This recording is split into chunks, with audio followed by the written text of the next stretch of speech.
Honestly, I don't understand the appeal. Unpopular opinions harvested for the good people of the internet.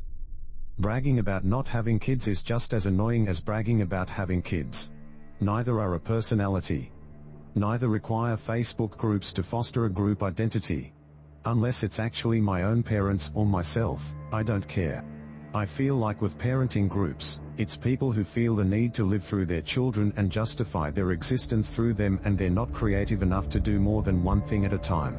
With child-free types, I feel like the edgy atheists from 2014 grew up and became relatively more mature and found something relevant to their current age group to be contrarian and loud about. No single steak dinner is worth $200 to $300. I admit I have never had Wagyu or Kobe beef steaks. I know they are highly regarded for their marbling. However, no single meal is worth paying $200 to $300. I've had excellent meals such as at a Brazilian steakhouse with high-quality sides that was around $60 per person before tip. Nothing justifies paying those inflated prices for Wagyu or Kobe steak. I don't care how prime they are or what percentage the top quality is. I wish everyone was equally physically attractive so that it was only personality and character that mattered.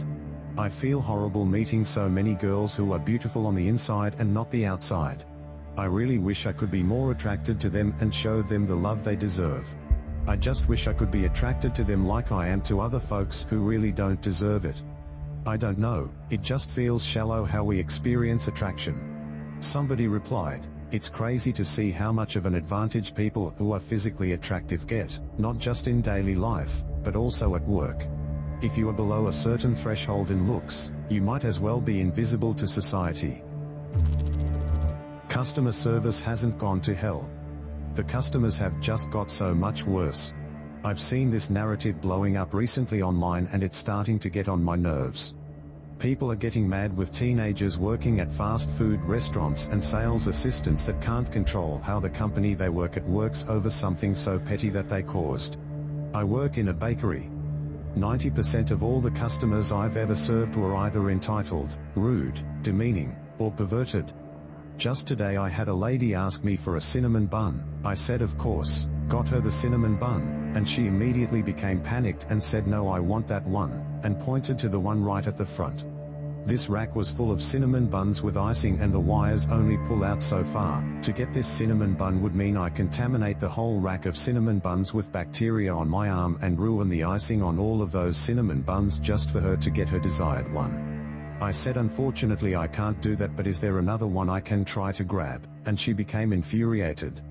With a whole crowd of people behind her, she started throwing a tantrum about how there's no excuse I can't get it and that we're all self-centered bitches.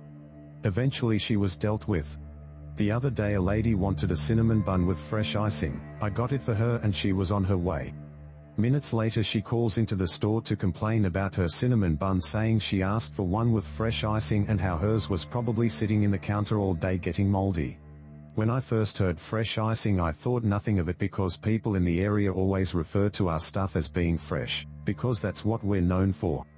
I told her it was just a matter of miscommunication and she flipped. She began to scream and cuss, and oh Lord. When customers always act like this, why do they still expect to be treated with the utmost respect?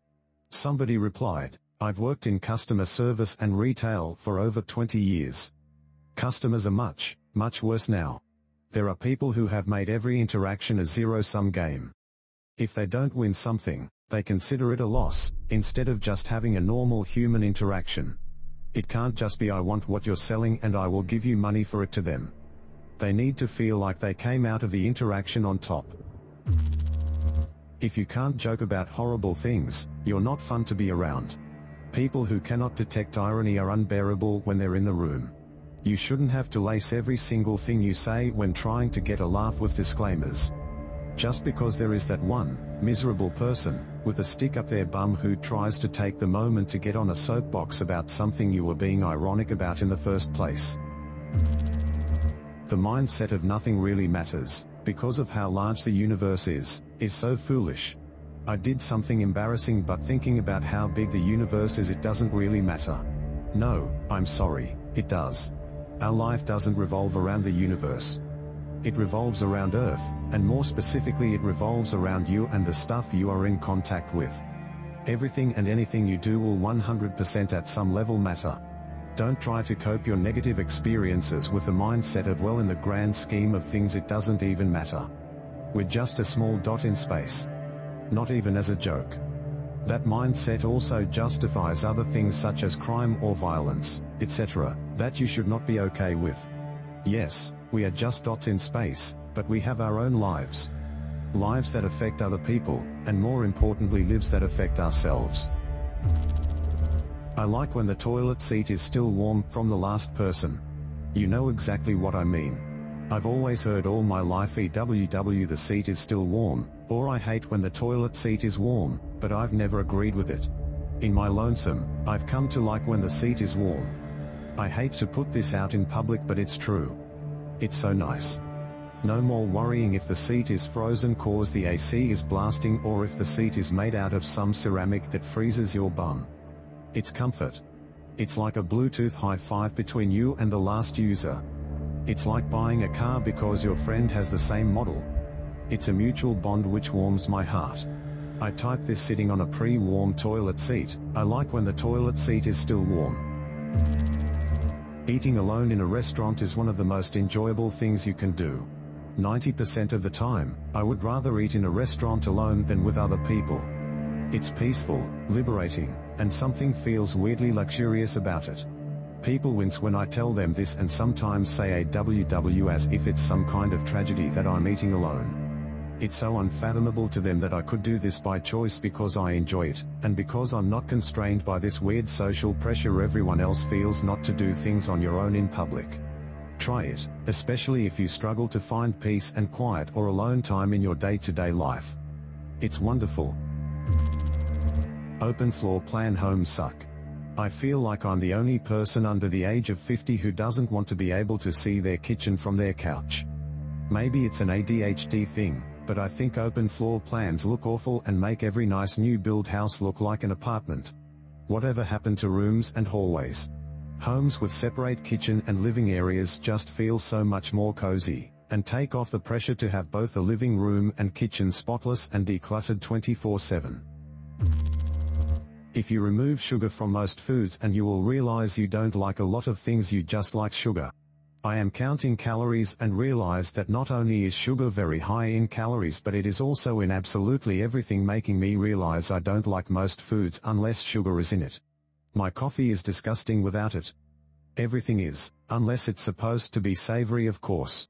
Somebody replied, in regards to coffee, I used to always put 2 sugars in my coffee. I started reducing the amount of sugar I used, or just not stirring so the sugar wouldn't go through the whole drink. Now I don't use sugar at all and I love coffee.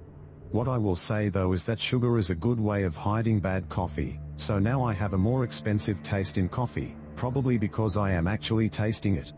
But it needs to be a gradual reduction in sugar rather than a sudden stop. Extravagant weddings are not a waste of money. People online seem to really hate weddings.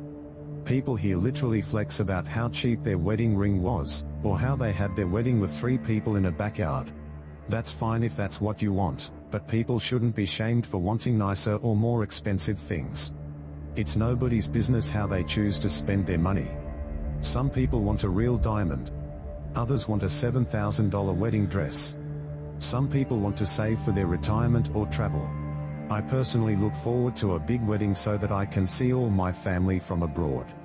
I want to spend a lot of money to throw a good party for everyone. It's not a horrible waste of money to have a big wedding. A cashless society is a terrible idea. Seriously? Why on earth would people want all money transactions to be done online or with a credit card? It seems like a good thing on paper, and don't get me wrong, cashless transactions does have its benefits such as convenience, swiftness and safety from pickpockets. But a 100% cashless society? That's a terrible idea. Do you have any idea how easy it would be to bring a cashless society to its knees? Cyber attacks would literally destroy the entire country over. Oh? The electricity in your city has gone off? Good luck trying to pay for your groceries. What? Terrorists have shut down the nation's online banking system? Good luck trying to buy the most basic of utilities. Oh? Literally my entire life savings are gone because somebody hacked my account? That's a bummer. Obviously an entirely cash-based society has its downsides, but we cannot strive for an entirely cashless society either. We need coexistence with cash and non-cash-based transactions. Countries such as Sweden are trying to be the first cashless society, but people are pointing out that makes them all the more vulnerable to aggressive foreign powers. Wired is better than wireless? Honestly, I don't understand the appeal for wireless things. Not saying wireless is always bad, but wired items are just easier to use. All you have to do is plug it in and you're done. You don't have to connect via Bluetooth or anything or worry about the battery. Also, wired items are slightly faster, not like it even makes a difference, so this point is barely relevant. Also, if maybe a friend or family member asks to borrow something that's wired, then they won't have to go through the trouble of syncing it and you have to re-sync it back to your device, unless it comes with a USB dongle. I get the appeal for wireless items like not having to worry about messy wires and stuff like that, but in my opinion, I think wired items are better. Flat earthers are not real. Just for fun, I used to join flat earth Facebook pages for fun and pretend to believe in every single conspiracy theory I could think of. Wouldn't you know that most other participants were doing the same thing? Some globe missionaries would waste their time trying to convince us that Earth is a sphere and we would reply ridiculously on purpose because that had become the point of the group and we all had a good laugh. I never met someone who actually believed in flat Earth. I think the whole flat Earth movement is little more than a complex layer of sarcasm. Nightmares are interesting and fun to have. People always look at me like I'm insane when I say this, but I like nightmares. They're usually exciting, creepy, anxiety-inducing or just completely bizarre. There's no other way to experience something bizarre or scary like that firsthand. It's like living inside Resident Evil or a Kafkaesque novel. The sense of realism is what separates nightmares from, for example, VR. You will not experience aliens up close in a more realistic manner than the way you would in a nightmare.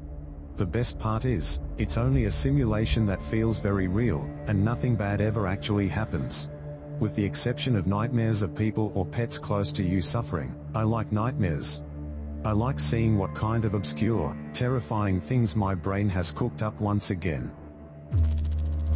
If your tap water is drinkable, buying bottled water is immoral. It is ridiculous that we spend money and resources bottling and shipping water from one country to another when the recipient country has drinkable tap water. Bottled water has to be collected, purified, bottled, and transported to the point of sale. Water is heavy and it takes fuel and energy to transport it. Bottles and cartons have to be manufactured, transported, and disposed of, which again takes fuel and resources. There are countries where people are dying because of a lack of clean drinking water, and yet people in other places are rejecting their own tap water and unnecessarily contributing to the destruction of the planet just to get the same thing from a different place in a fancy bottle. It is selfish and stupid and wrong. Death is an illness that should be eradicated. I'm not quite sure if it's unpopular or not, but I've seen many people glorify death, saying that it's what makes us human. What I mean is, for example, in media there are many instances when immortality is treated like a curse. Sure, being the sole immortal would be somewhat exhausting, and true immortality, as in outliving the universe, is quite terrifying, but there is no reason we shouldn't try to extend our lifespans beyond what we have now. I mean, or at least that's what I believe, death is just the end. Nothing. Doesn't ending someday just make everything seem futile? There is no reason anyone has to die when they hit 80 years old. Death should be the choice, not inevitability. Don't you want to see the aliens in a couple hundred years or something? The sole valid argument against immortality is when it is perceived as some sort of magical curse when you can't die at all, but that's never happening. And even then, I would probably take the pill, because living an endless life and experiencing everything still sounds better than having your entire self eradicated. Yeah, ending up in nothingness is terrifying, but isn't that what happens when you die? Not exactly, but still. As technology develops, we should seek increased lifespans, not just accept death as a fact. Thanks for making it till the end. Do you have any unpopular opinions of your own? Or have thoughts about any you have heard? Let me know in the comments below. And subscribe to the channel to be notified about my daily videos.